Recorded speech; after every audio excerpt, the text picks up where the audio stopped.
हाय दोस्तों, मैं अनिल आप सभी को रासायनिक अभिक्रिया और समीकरण चैप्टर से वीवीआई ऑब्जेक्टिव क्वेश्चंस आंसर कराऊंगा। आप देखते चले। पहला प्रश्न है, कौन सी गैस उत्सर्जित तो होंगी जब धातुएं जल के साथ अभिक्रिया करेंगी। ऑप्शन ए है ऑक्सीजन, ऑप्शन बी है कार्बन डाइऑक्साइड, ऑप्शन सी है हाइड्रोजन, ऑप्शन डी है नाइट्रोजन। तो होंगी हाइड्रोजन, क्योंकि जल में H2O होता है। अगला प्रश्न है, इलेक्ट्रॉन के स्थानांतरण से बने यौगिक कहलाते हैं। ऑप्शन ए है सहसंयोजी, ऑप्शन बी है वैद्युत संयोजी, ऑप्शन सी है कार्बनिक, ऑप्शन डी है इनमें से कोई नहीं। इसका उत्तर होगा ऑप्शन बी वैद्युत संयोजी। चूंकि इलेक्ट्रॉन का त्याग और ग्रहण वैद्युत संयोजी यौगिक ही कर सकते हैं। सहसंयोजी में ये एक दूसरे से इलेक्ट्रॉन का साझा करते हैं। अगला प्रश्न है 3 नंबर, संगमरमर का रासायनिक सूत्र क्या है। यह 2013 के सेट ए में, 2015 के सेट ए में पूछ चुका है। इसका ऑप्शन है कैल्शियम कार्बोनेट, ऑप्शन बी है मैग्नीशियम कार्बोनेट, ऑप्शन सी है कैल्शियम बाइकार्बोनेट, ऑप्शन डी है नॉन। इसका सही उत्तर होगा CaCO3। अगला प्रश्न देखते हैं, चौथा है, जल में हाइड्रोजन तथा ऑक्सीजन की परमाणु संख्याओं का अनुपात है। ऑप्शन ए है 1:1, ऑप्शन बी है 2:1, ऑप्शन सी है 3:1, ऑप्शन डी है 2:2। इसको अब देख ऐसे समझते हैं कि जल का एक अणु जो है H2O है। H2O में H के समीप हाइड्रोजन के समीप 2 लिखा हुआ है, O अर्थात ऑक्सीजन के समीप कुछ नहीं लिखा है तो 1 समझते हैं। और आप देख सकते हैं कि हाइड्रोजन के 2 हैं और ऑक्सीजन के 1, अतः इसके ऑप्शन बी 2:1 सही होंगे। अगला प्रश्न, पांचवा प्रश्न है, श्वसन किस प्रकार की अभिक्रिया है। यह 2016 के ए सेट में पूछा गया है। ऑप्शन ए है संयोजन अभिक्रिया, ऑप्शन बी है द्वि अपघटन अभिक्रिया, ऑप्शन सी है उपचयन अभिक्रिया, ऑप्शन डी है ऊष्माक्षेपी अभिक्रिया। अब इसको समझते हैं। इसको समझने के लिए संयोजन अभिक्रिया को समझते हैं। इसमें आपको जल के अणु बनाने हैं तो 2 हाइड्रोजन के अणु ले लेंगे और ऑक्सीजन के 1 अणु ले लेंगे तो जल के 2 अणु बन जाएंगे। इस प्रकार से संयोजन अभिक्रिया होगा। द्वि अपघटन अभिक्रिया को द्विविस्थापन अभिक्रिया, उभय विस्थापन अभिक्रिया या उभय अपघटन अभिक्रिया कहा जाता है। तो इसमें किसी भी यौगिक के परमाणु या परमाणु के समूहों द्वारा एक दूसरे यौगिक के परमाणु या परमाणु के समूहों द्वारा विस्थापित करके स्थानों का स्थानांतरण आदान प्रदान कर लेते हैं तो द्विविस्थापन अभिक्रिया या द्वि अपघटन अभिक्रिया कहलाता है। उपचयन अभिक्रिया को ऑक्सीकरण अभिक्रिया भी कहते हैं। उपचयन अभिक्रिया यानी ऑक्सीकरण अभिक्रिया, इसमें किसी भी यौगिक या परमाणु में ऑक्सीजन का संयोग होता है अथवा हाइड्रोजन का वियोजन होता है तो उपचयन अभिक्रिया कहलाता है। तो हम सांस को अंदर लेते हैं अर्थात ऑक्सीजन को अंदर लेते हैं तो ये ऑक्सीकरण अभिक्रिया हुआ अर्थात उपचयन अभिक्रिया हुआ। इसलिए यही उत्तर होगा, ऑप्शन सी इसका उत्तर होगा। ऑप्शन डी ऊष्माक्षेपी अभिक्रिया। ऊष्माक्षेपी अभिक्रिया वो अभिक्रिया है जिसमें अभिक्रिया के फलस्वरूप ऊष्मा का उत्सर्जन होता है। जैसे कार्बन डाइऑक्साइड का बनना, हम सांस लेते हैं और सांस छोड़ते हैं। सांस लेते हैं तो ऑक्सीजन को अंदर लेते हैं, लेकिन जब सांस छोड़ते हैं तो कार्बन डाइऑक्साइड। आप अपनी सांस को छोड़ते समय महसूस करेंगे कि गर्म हवाएं बाहर निकल रही हैं अर्थात ऊष्मा बाहर निकल रही हैं। अथवा कैल्शियम कार्बोनेट अर्थात कि CaCO3 संगमरमर का पत्थर जो होता है उसका अपघटन होगा तो उसमें कैल्शियम ऑक्साइड कली चूना बनेगा और कार्बन डाइऑक्साइड बनेगा तो वहाँ भी ऊष्मा का उत्सर्जन होगा।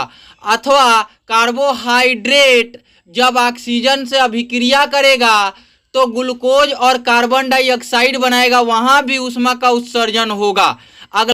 अगला प्रश्न 6 नंबर प्रश्न है, साग सब्जियों का विघटित होकर कंपोस्ट बनना किस अभिक्रिया का उदाहरण है।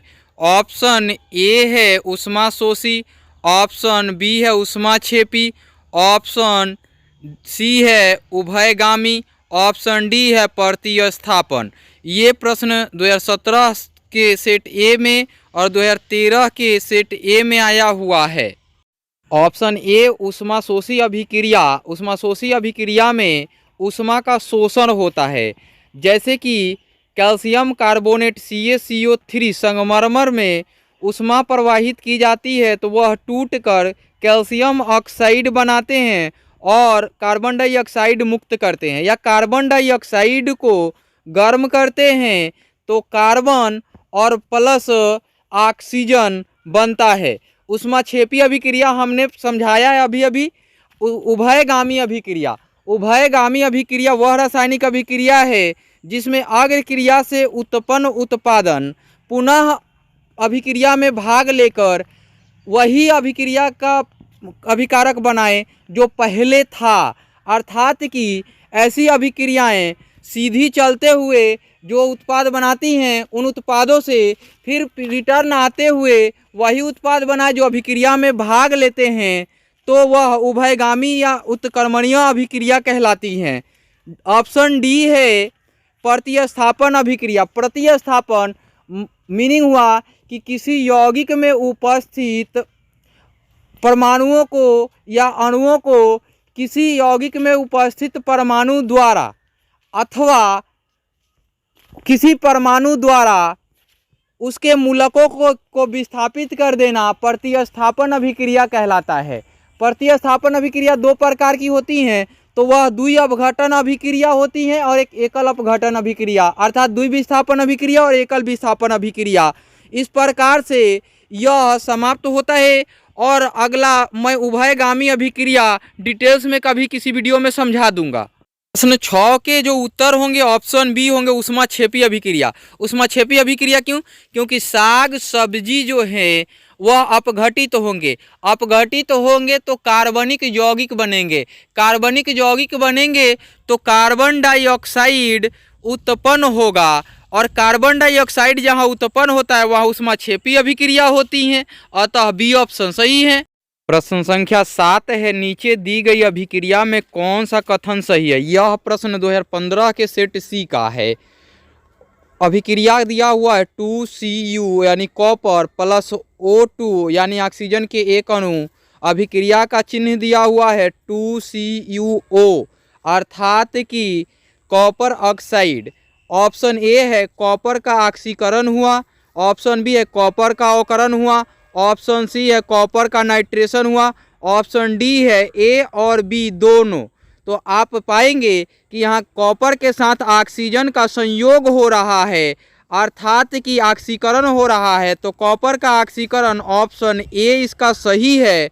ऑप्शन बी समझते हैं अवकरण तब होता है जब कॉपर ऑक्साइड से ऑक्सीजन अलग होता तो कॉपर का अवकरण होता, या कॉपर हाइड्रोजन से संयोग करता तब यह अवकरण कहलाता। कॉपर का नाइट्रेशन हो ही नहीं सकता। जब नाइट्रेशन का मीनिंग होता है कि जब किसी कार्बनिक हाइड्रोकार्बन से यानी कार्बनिक यौगिक से हाइड्रोजन के एक परमाणु का नाइट्रो समूह के एक या एक से अधिक समूहों द्वारा हाइड्रोजन परमाणु का विस्थापित हो जाना नाइट्रेशन कहलाता है। तो नाइट्रेशन कॉपर का नहीं होगा, प्रायः यह एरोमेटिक कार्बनिक यौगिक में होता है। जैसे बेंजीन समूह से हाइड्रोजन के एक परमाणु का विस्थापित होकर नाइट्रो समूह का आ जाना अर्थात NO2 का आ जाना नाइट्रेशन कहलाता है। किसका? बेंजीन का नाइट्रेशन कहलाता है। अगला प्रश्न 8वां प्रश्न है, सिल्वर क्लोराइड का रंग क्या है? यह प्रश्न 2014 के सेट सी में पूछा गया है। ऑप्शन ए है श्वेत, ऑप्शन बी है पीला, ऑप्शन सी है हरा, ऑप्शन डी है काला। इसका सही उत्तर ऑप्शन ए श्वेत होगा। सिल्वर क्लोराइड का रंग श्वेत होता है और सिल्वर आयोडाइड का रंग पीला होता है। सिल्वर सल्फाइड का रंग हरा रंग का होता है और सिल्वर ऑक्साइड का रंग काला रंग का होता है। एक अगला प्रश्न है प्रश्न संख्या 9, कॉपर ऑक्साइड अर्थात CuO+H2 अभिक्रिया तीर चिन्ह है Cu प्लस H2O किस प्रकार की अभिक्रिया? यह 2016 के सेट ए में पूछा गया है। आप ऑप्शन देख सकते हैं, उपचयन, ऑप्शन बी अपचयन, ऑप्शन सी उदासीनीकरण, ऑप्शन डी रेडॉक्स। आप पहले तो समीकरण को देखें, CuO है, CuO से O वियोजित हुआ है अर्थात टूटा है और हाइड्रोजन के साथ ऑक्सीजन का संयोग हुआ है। तो उपचयन अभिक्रिया की परिभाषा होती है कि जब किसी तत्व या परमाणु से ऑक्सीजन का संयोग होता है तो उपचयन कहलाता है। तो यहाँ हाइड्रोजन से ऑक्सीजन का संयोग हुआ है, उपचयन है। और होता है कि जब हाइड्रोजन का संयोग हो तो अपचयन कहलाता है। तो यहाँ हाइड्रोजन का संयोग ऑक्सीजन के साथ हुआ है तो ये अपचयन अभिक्रिया भी है। उदासीनीकरण अभिक्रिया, तो उदासीनीकरण अभिक्रिया में अम्ल तथा क्षार आपस में अभिक्रिया करके लवण बनाते हैं अर्थात कि नमक बनाते हैं, तो उदासीनीकरण अभिक्रिया कहलाते हैं। अगला ऑप्शन है डी रेडॉक्स। रेडॉक्स अभिक्रिया ही होगा, उपचयन और अपचयन जो दोनों साथ में अभिक्रिया संपन्न हो तो वह रेडॉक्स अभिक्रिया होगा, अतः इसका आंसर डी होगा। अगला प्रश्न देखते हैं, 10 है प्रश्न संख्या। समीकरण CaCO3 सॉलिड है, अभिक्रिया तीर चिन्ह है, CaO कैल्शियम ऑक्साइड यहाँ भी सॉलिड है, प्लस CO2 गैस है, किस प्रकार का समीकरण है? ऑप्शन ए है वियोजन, ऑप्शन बी है उभयगामी, ऑप्शन सी है संयोजन, ऑप्शन डी है प्रतिस्थापन। यह अभिक्रिया भी पूछ सकता था कि कौन सी अभिक्रिया है।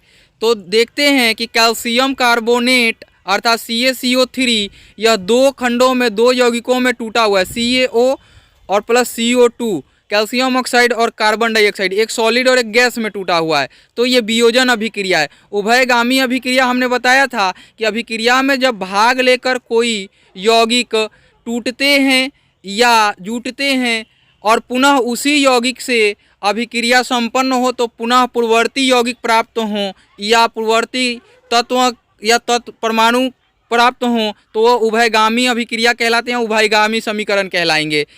अगला है संयोजन। जब दो परमाणु या दो यौगिक संयोग करते हैं तो संयोजन अभिक्रिया होती है, तो ये संयोजन अभिक्रिया है नहीं, वियोजन होगा। ऑप्शन डी है प्रतिस्थापन। प्रतिस्थापन मीनिंग होता है कि जब परमाणु या परमाणुओं के समूह किसी यौगिक में उपस्थित परमाणु या परमाणुओं के समूह को विस्थापित कर उसका स्थान ले ले तो प्रतिस्थापन अभिक्रिया कहलाती है। तो ये प्रतिस्थापन अभिक्रिया है, नहीं है, ये प्रतिस्थापन अभिक्रिया नहीं है। अगला 11 नंबर प्रश्न है, निम्नलिखित अभिक्रियाओं में से कौन विस्थापन अभिक्रिया है? यह 2019 और 2021 में पूछा गया है। आप ये चीज़ देखें कि विस्थापन अभिक्रिया पूछे हुए है। विस्थापन अभिक्रिया दो तरीके के होते हैं, एक एकल विस्थापन, एक द्वि विस्थापन। जब ये क्लियर करके नहीं दिया गया हो तो इसमें केवल और केवल एकल विस्थापन देखते हैं, द्वि विस्थापन नहीं देखते हैं। अगर एकल विस्थापन छोड़ के द्वि विस्थापन पे आंसर करेंगे ठीक तो वो गलत हो जाएगा। आइए देखते हैं ऑप्शन ए CaCO3 अभिक्रिया तीर चिन्ह है, CaO प्लस CO2 ऊपर के समीकरण का ये बनाया हुआ है, तो आप ये जानते हैं कि ये वियोजन अभिक्रिया है और वियोजन अभिक्रिया का समीकरण है। बी है CaO प्लस 2HCl, यहाँ पे Ca और Cl2 एक कैल्शियम क्लोराइड बनाएगा प्लस H2O जल बनाएगा। ऑप्शन बी में भी यहाँ देख रहे हैं कि द्विविस्थापन अभिक्रिया है। आगे देखते हैं सी, Fe plus CuSO4 copper sulphate अभिक्रिया तीर चिन्ह, FeSO4 प्लस Cu। यहाँ Fe जो है कॉपर और लोहा में, लोहा ज़्यादा क्रियाशील है किससे? कॉपर से, और कॉपर विस्थापित हो जाता है किससे? लोहा से, तो फेरस सल्फेट बनाता है, ये विस्थापित करता है, अर्थात कि ऑप्शन सी ही सही होगा, विस्थापन अभिक्रिया होगा।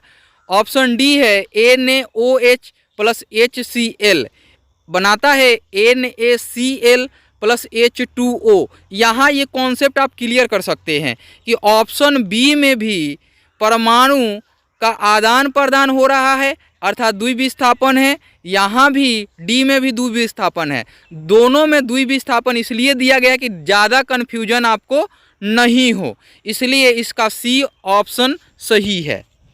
अगला प्रश्न संख्या 12 है, रासायनिक अभिक्रिया के दौरान किसी पदार्थ में ऑक्सीजन का योग यानी वृद्धि कहलाता है। यह 2019 के ए का है और 2020 में भी पूछा था, ए ही सेट था। ऑप्शन ए है अपचयन, ऑप्शन बी है उपचयन, ऑप्शन सी है संक्षारण, ऑप्शन डी इनमें से कोई नहीं। अपचयन यानी कि अवकरण, उपचयन यानी कि ऑक्सीकरण। तो ऑक्सीजन का योग हो रहा है तो उपचयन ही होगा, अपचयन तो होगा नहीं, तो इसका ऑप्शन बी सही होगा। संक्षारण भी ऑक्सीजन के संयोग से ही होता है, लेकिन संक्षारण किस में होगा? तो केवल लौह अयस्कों में होगा संक्षारण, और संक्षारण के लिए धातु चाहिए। यहाँ तो कह रहा है कि ऑक्सीजन का योग तो हाइड्रोजन में भी हो सकता है ना। तो आप ये देख सकते हैं कि इसका आंसर जो होगा उपचयन होगा, अपचयन होगा नहीं, तो ऑप्शन बी ही सही होगा। अगला प्रश्न संख्या 13 है, एक भूरे रंग का चमकदार तत्व एक्स को वायु की उपस्थिति में गर्म करने पर वह काले रंग का हो जाता है। तत्व एक्स का नाम बताएं। ये 2018 के सी सेट का है। ऑप्शन ए है Na यानी सोडियम, ऑप्शन बी है Mg यानी मैग्नीशियम, ऑप्शन सी है Cu यानी कॉपर, ऑप्शन डी है K यानी कि पोटासियम। सोडियम हमने कहा Na, इसका लैटिन नाम का संकेत है नाइट्रियम होता है, तो सोडियम चांदी के जैसा सफ़ेद होता है, मैग्नीशियम भी चांदी के जैसा सफ़ेद होता है, पोटासियम का कैलियम लैटिन नाम कैलियम है और इसका भी रंग चांदी के जैसा ही सफ़ेद होता है।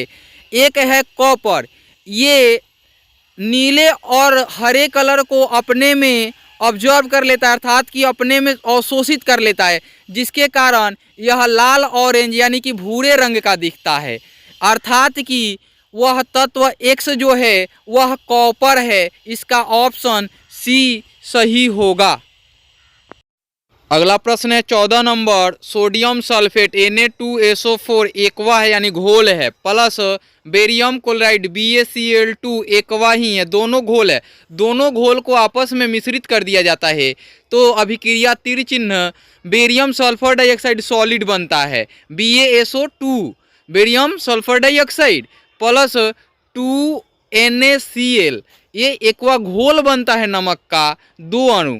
उपयुक्त रासायनिक अभिक्रिया है। ये रासायनिक अभिक्रिया किस प्रकार का है? वर्ष 2018 के सेट ए में पूछा गया प्रश्न है। ऑप्शन ए है संयोजन अभिक्रिया, ऑप्शन बी है वियोजन अभिक्रिया, ऑप्शन सी है द्विविस्थापन अभिक्रिया, ऑप्शन डी है इनमें से कोई नहीं।